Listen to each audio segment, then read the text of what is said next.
अस्सलाम वालेकुम नाज़रीन, आसवाज़ होम कुकिंग में आपको वेलकम करती हूँ। आज मैं आपके साथ मैंगो शीर की इंतहाई मज़ेदार सी रेसिपी शेयर कर रही हूँ। बनाना भी बहुत आसान है और ये बहुत जल्दी बनकर तैयार हो जाती है।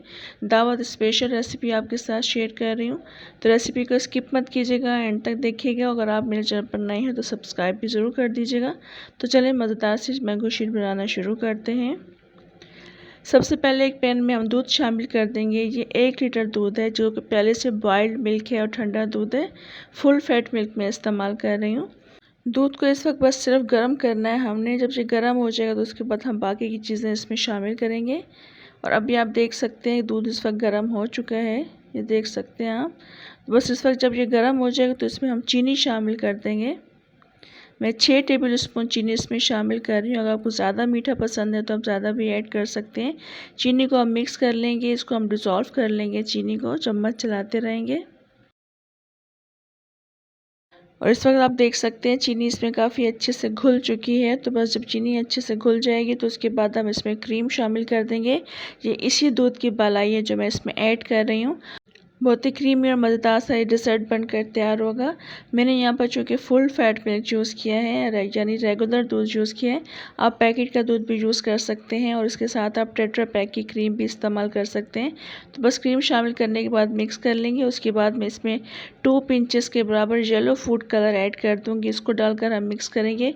चूँकि मैं मैंगो डिज़र्ट बना रही हूँ, उसको मैंगो का कलर देने के लिए मैंने इसमें येलो फूड कलर ऐड किया है। अगर आपके पास मैंगो कस्टर्ड घर में मौजूद है तो ये सब कुछ आपको करने की ज़रूरत पेश नहीं आएगी। आप डायरेक्ट इसमें मैंगो कस्टर्ड शामिल कर सकते हैं इसको थिक करने के लिए। जब ये कलर अच्छी तरह से मिक्स हो जाएगा तो इसमें मैंने थोड़ा सा खोपरा शामिल कर दिया है, मैंने क्रश करके शामिल किए हैं।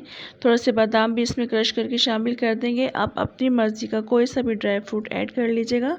ड्राई फ्रूट्स डालने के बाद भी हम इसको 1 से 2 मिनट के लिए कुक करेंगे। और अभी आप देख सकते हैं हल्की आंच पर कुक होते हुए इनको 2 से 3 मिनट गुजर चुके हैं। काफ़ी अच्छे कुक हो चुके हैं ड्राई फ्रूट्स के साथ। तो इसमें बस अब हम कॉर्न स्टार्च घोलकर शामिल कर देंगे। 2 टेबल स्पून कॉर्न स्टार्च को थोड़े से दूध में मिलाकर शामिल करेंगे। यहाँ पर मैं दोबारा से आपको बता दूँ कि अगर आपके पास मैंगो कस्टर्ड घर में मौजूद है तो आपको कॉर्न स्टार्च डालने की भी ज़रूरत पेश नहीं आएगी। बस उसको थिक करने के लिए मैंने कॉर्न स्टार्च का इस्तेमाल किया है। आहिस्ता आहिस्ता करके शामिल करते रहेंगे और चम्मच चलाते रहेंगे ताकि इसमें गुठलियाँ ना पड़े। मिक्स करते रहेंगे इस तरह से।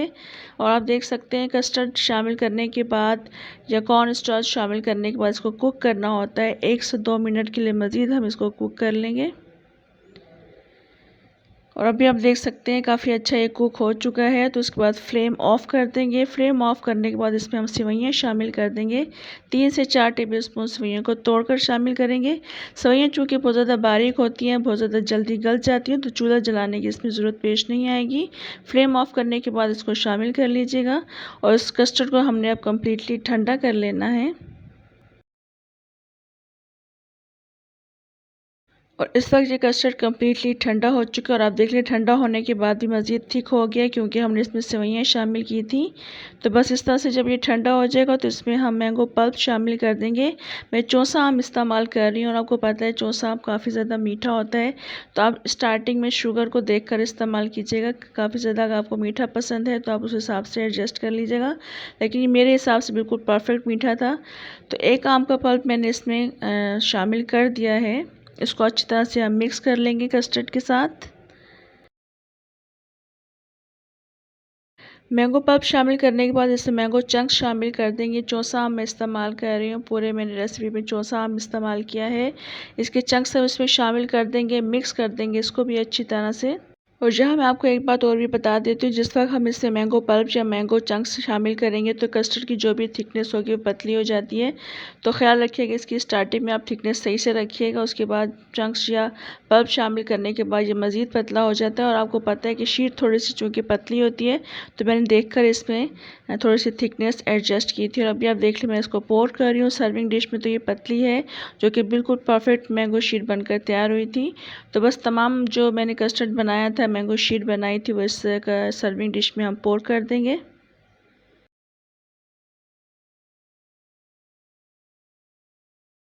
अब इस डिश को मैं ठंडा करने के लिए रख दूँगी फ्रीज़र में तकरीबन 1 घंटे के लिए। और उसके बाद फिर मैं आपको दिखाऊंगी इसकी कंडीशन।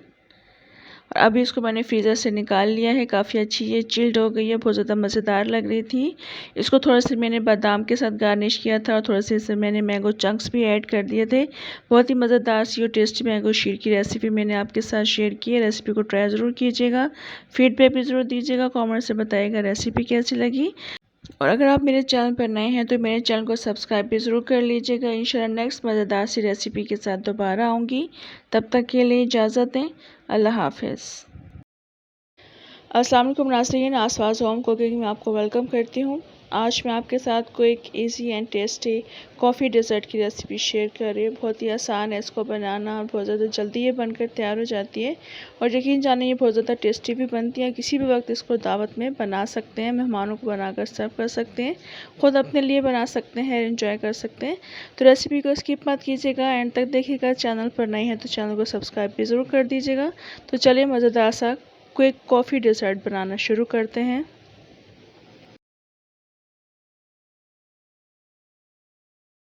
ये मेरे पास हाफ़ लीटर दूध है जिसको मैंने अच्छी तरह से तेज़ गरम कर लिया है। तेज़ गरम होना बहुत ज़रूरी है। अब इसमें हम चीनी शामिल कर देंगे। जितनी रिक्वायर्ड हो आप उस हिसाब से शामिल कर लीजिएगा। मैं इसमें 3 टेबल स्पून चीनी शामिल कर रही हूँ। अब इसमें हम कॉफ़ी शामिल कर देंगे 1 टेबल स्पून।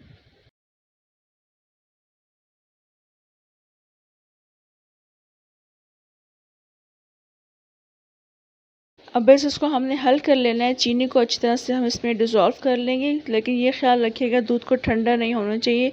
दूध को हमेशा आपने तेज़ गर्म ही रखना है, क्योंकि हम इसमें चीनी शामिल करेंगे तो थोड़ा सा दूध ठंडा भी हो जाता है। तो आपने इसलिए तेज़ गर्म दूध इसमें इस्तेमाल करना है। इस वक्त चीनी डिसॉल्व हो चुकी है, तो उसके बाद हम इस डेज़र्ट को असेंबल करना शुरू करेंगे, जिसके लिए मैंने रस्क ले लिए हैं और रस्क में इस डेज़र्ट को तैयार करूंगी। इस तेज़ गर्म दूध में हमने रस्क को डिबो देना है और चंद सेकंड्स के लिए डिबोना है।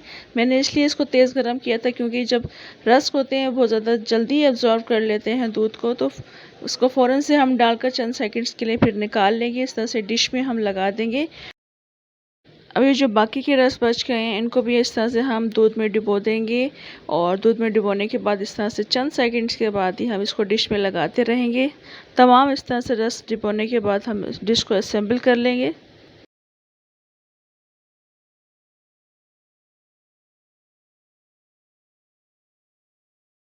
ये देख लें, बस इस तरह से मैंने डिश में एक लेयर लगा दी है रस की। उसके बाद इसमें हम क्रीम को रेडी कर लेंगे। ये एक पैकेट में टेट्रा पैक क्रीम का इस्तेमाल कर रही हूँ।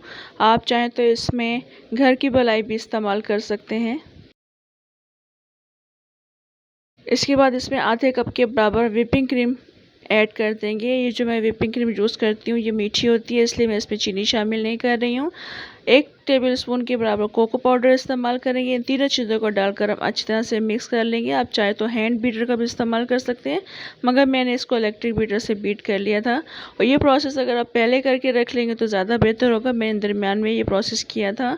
बस इस तरह से इलेक्ट्रिक बीटर की मदद से इसको बीट कर लेंगे। किनारे भी साथ साथ साफ़ करते रहेंगे, मिक्स करते रहेंगे।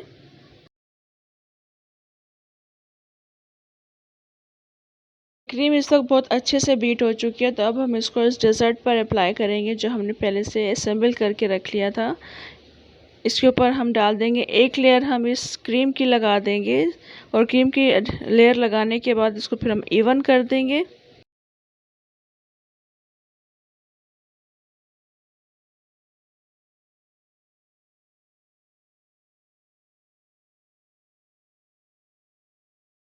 ये देख लें, बस इस तरह से हम इसको इवन कर देंगे। जब ये इवन हो जाएगा तो दोबारा से हम इस पर वो रस की एक लेयर लगा देंगे। दूध को ठंडा नहीं होना चाहिए, ये ख्याल रखिएगा। ये प्रोसेस आपने फ़ौरन से करना है। फ़ौरन से इसको आप डिप करेंगे, दूध को गर्म रहना चाहिए और इसको दोबारा से हम एक लेयर लगा देंगे। तमाम रस के लेयर आप इस तरह से इसमें डिश में लगा देंगे और असेंबल कर देंगे। सेम हम प्रोसेस अप्लाई करेंगे, बस फटाफट से करेंगे ये सारा काम। बहुत जल्दी ये डिज़र्ट बनकर तैयार हो जाता है।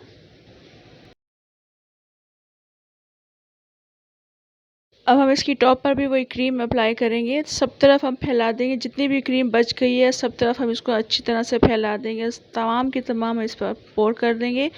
इस डेज़र्ट को मैंने थोड़ा सा चॉकलेट चिप के साथ डेकोरेट कर दिया था। इसके अलावा जो स्प्रिंकल्स होते हैं, चॉकलेट स्प्रिंकल्स, उसके साथ भी मैंने इसको डेकोरेट कर दिया था। डेकोरेट करने के बाद इसको अच्छी तरह से ठंडा करेंगे। 1 से 2 घंटे के लिए मैं फ्रिज में रख दूँगी। उसके बाद मैं आपको इसकी कंडीशन दिखाऊँगी। अभी इसको मैंने फ्रिज से निकाल लिया, तकरीबन 2 से 3 घंटे के लिए मैंने इसको फ्रिज में रखा था और आप देख लें माशाल्लाह कितना अच्छा ये डिज़र्ट बनकर तैयार हुआ है। बहुत ज़्यादा मज़ेदार बना था ये डिज़र्ट। आप दावत में भी ये डिज़र्ट बना सकते हैं, मेहमान आपकी तारीफ़ किए बगैर बिल्कुल नहीं रहेंगे। बहुत टेस्टी मज़ेदार सा डिज़र्ट बनकर तैयार होता है। रेसिपी अगर आप ट्राई करें तो कॉमेंट में ज़रूर बताइएगा, अपना फ़ीडबैक भी ज़रूर दीजिएगा। इंशाल्लाह नेक्स्ट मज़ेदार रेसिपी के साथ दोबारा आऊँगी, तब तक के लिए इजाज़त दें। अल्लाह हाफ़िज़।